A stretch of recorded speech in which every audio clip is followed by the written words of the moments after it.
Science স্কুলের পক্ষ থেকে সকলকে স্বাগতম। সন্ধ্যা সন্ধ্যা রসায়ন বা পর্যায় সারণী মনে রাখার সহজ উপায়, আজ এর দ্বিতীয় পর্ব। আমরা গত পর্বে 50টি মৌল সহজে মনে রাখার কৌশল বা নিয়ম শিখে ফেলেছি। আজকে পর্যায় সারণীর কতিপয় গুরুত্বপূর্ণ মৌলগুলোকে কিভাবে মনে রাখা যায় সেই বিষয় নিয়ে আলোচনা করব। তো প্রথমেই আমাদের আজকের আলোচ্য বিষয় হচ্ছে অপধাতু বা উপধাতু। এই অপধাতু বা উপধাতু মানে কি, এটা আসলে প্রথমে জেনে নেব। আমরা জানি পর্যায় সারণীতে মূলত ধাতু এবং অধাতু সমন্বয়ে পর্যায় সারণী গঠিত। তথাপি এর মাঝে মাঝে কিছু মৌল রয়েছে যারা ধাতু এবং অধাতু উভয়ের ন্যায় আচরণ করে। এই ধাতু এবং অধাতু উভয়ের ন্যায় আচরণকারী মৌলগুলোকে অপধাতু বা উপধাতু বা মেটালয়েড বলা হয়। এই অপধাতু বা উপধাতুগুলোকে মনে রাখার জন্য সহজ কৌশলটি হচ্ছে জি সবাই আসেন শিগগিরই টুলে বসেন। তাহলে জি সবাই আসেন শিগগিরই টুলে বসেন এই শব্দগুলো দ্বারা মূলত অপধাতু বা উপধাতুগুলোকে বোঝানো হচ্ছে। তাহলে প্রথমে আমরা দেখে নেব জি মানে হচ্ছে জিই অর্থাৎ জার্মানিয়াম, জার্মানিয়ামটাকে বোঝানো হচ্ছে। তারপরে সবাই, সবাই মানে হচ্ছে এসবি, এসবিতে হচ্ছে স্টিবিয়াম বা অ্যান্টিমনি। তারপরে হচ্ছে আসেন, আসেন মানে হচ্ছে এএস, এস হচ্ছে আর্সেনিক। তারপর হচ্ছে শিগগিরি, শিগগিরি হলো এসআই, এসআই ফর হচ্ছে সিলিকন। তারপর হচ্ছে টুলে, টুলে ফর টিই টেলুরিয়াম, টেলুরিয়াম। তারপর হচ্ছে বসেন, বসেন ফর বি, বিতে বোরন। তাহলে এই শব্দগুলো দ্বারা এই অপধাতু ও উপধাতুগুলোকে সহজে মনে রাখা যায়। তারপরেও পর্যায় সারণীতে কিছু কিছু মৌল রয়েছে যেগুলো অপধাতু ও উপধাতু হিসাবে দ্বিমত রয়েছে। এরকম 4টি মৌল হচ্ছে পোলোনিয়াম, অ্যাস্টাটিন, সেলেনিয়াম এবং বিসমাথ। এই মৌলগুলোকে অপধাতু ও উপধাতু হিসেবে বিভিন্ন জায়গাতে চিহ্নিত করা হলেও এইগুলোর বিষয়ে দ্বিমত রয়েছে। এরপরে আসি আমাদের পর্যায় সারণীর আরেকটি গুরুত্বপূর্ণ অংশ হচ্ছে তরল ধাতু।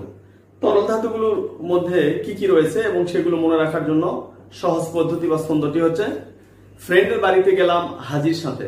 তাহলে তরল ধাতু গুলোকে মনে রাখার জন্য আমাদের সহজ কৌশলটি হচ্ছে ফ্রেন্ডের বাড়িতে গেলাম হাজির সাথে। তাহলে এরপর জেনে নেব ফ্রেন্ডের মানে কি। ফ্রেন্ডের মানে হচ্ছে এফ আর, এফ আর মানে হচ্ছে ফ্রান্সিয়াম। তারপর হচ্ছে বাড়িতে, বাড়িতে হচ্ছে বিআর, বিআর মানে হচ্ছে ব্রোমিন। তাহলে ব্রোমিন যদিও অধাতু তথাপি তরল হওয়ার কারণে একই সাথে আমরা দেখানোর চেষ্টা করেছি। তারপর হচ্ছে গেলাম, গেলাম হচ্ছে জিএ, জিএ হচ্ছে গ্যালিয়াম। তারপরে হাজির, হাজির মানে হলো এইচজি, এইচজি মানে হাইড্রাইড সিরাম বা মার্কারি, বাংলাতে পারদ বলা হয়।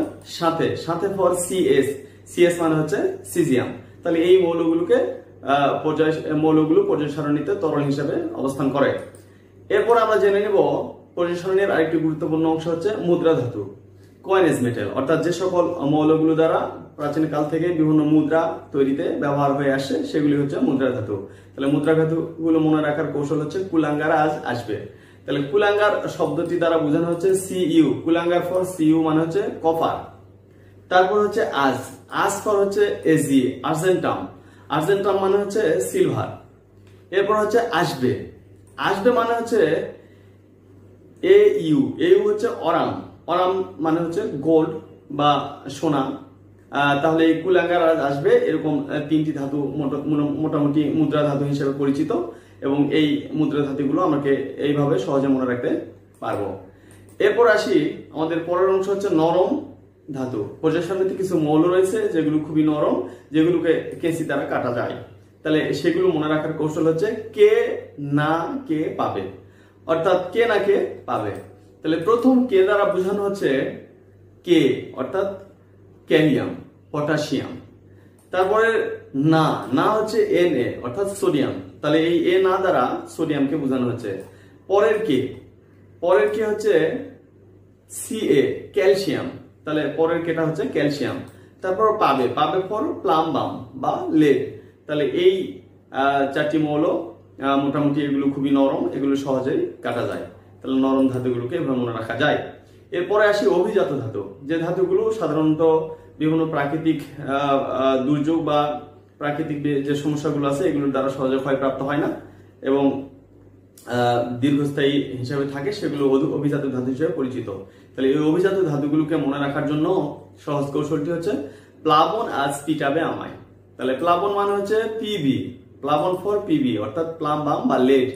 তারপর হচ্ছে পিটাবে আজ, আজ হচ্ছে এজি সিলভার আর্জেন্টাম। তারপর হচ্ছে পিটাবে, পিটাবে ফর পিটি অর্থাৎ প্লাটিনাম। তাহলে প্লাটিনামটা দ্বারা পিটাবে দ্বারা প্লাটিনামকে বোঝানো হচ্ছে। তারপর হচ্ছে আমায়, আমায় ফর এইউ, এইউ হচ্ছে অরাম বা গোল। তাহলে এই আমায় দ্বারা গোল বা অরামকে বোঝানো হচ্ছে। তাহলে এইভাবে এটা মনে রাখতে পারবো। এরপরে আমরা আরেকটি গুরুত্বপূর্ণ বিষয় তুলে ধরবো, সেটা হচ্ছে 104 নং মৌল থেকে 109 নং মৌল পর্যন্ত কিভাবে সহজেই মনে রাখা যায়। তাহলে এর জন্য খুব চমৎকার একটি ছন্দ হচ্ছে রাদারফোর্ড ডুবেছিল বন্যায় হারিয়ে মাধুরীকে। তাহলে রাদারফোর্ড ডুবেছিল বন্যায় হারিয়ে মাধুরীকে, এই শব্দগুলো দ্বারা কি বোঝানো হচ্ছে? প্রথম রাদারফোর্ড মানে হচ্ছে রাদারফোর্ডিয়াম, অর্থাৎ বিজ্ঞানী রাদারফোর্ডের নাম অনুসারে এই মৌল। তাহলে রাদারফোর্ড মানে হচ্ছে রাদারফোর্ডিয়াম। তারপর হচ্ছে ডুবে, ডুবে ফর ডিবি অর্থাৎ ডুবনিয়াম। সিলো, সিলো মানে হচ্ছে সিউবর্গিয়াম, এসজি মানে হচ্ছে সিউবর্গিয়াম। বন্যায়, বন্যায় হচ্ছে বোহরিয়াম, বিএইচ, বন্যায় ফর বোহরিয়াম। তারপর হচ্ছে হারিয়ে, হারিয়ে হচ্ছে এইচএস, হ্যাসিয়াম। তাহলে হ্যাসিয়ামকে বোঝানো হচ্ছে। তারপর হচ্ছে মাধুরীকে, মাধুরীকে মানে হচ্ছে মিড্রেনিয়াম। তাহলে ঠিক এভাবে আমরা 104 নং থেকে 109 নং পর্যন্ত মৌলগুলোকে খুব সহজে মনে রাখতে পারবো। তাহলে এই কৌশলগুলো আয়ত্ত করে সহজেই পর্যায় সারণীর প্রায় 70 বা 75% মৌলগুলোকে খুব সহজে মনে রাখা যায়। তাহলে তোমরা অবশ্যই এই কৌশলগুলোকে মনে রেখে এটাকে আয়ত্ত করবে, যাতে করে ভবিষ্যতে তোমাদের বিভিন্ন পরীক্ষাতে সহজেই এগুলোকে কাজে লাগাতে পারো। আশা করি ভিডিওটি তোমাদের খুব ভালো লেগেছে। সকলকে ধন্যবাদ।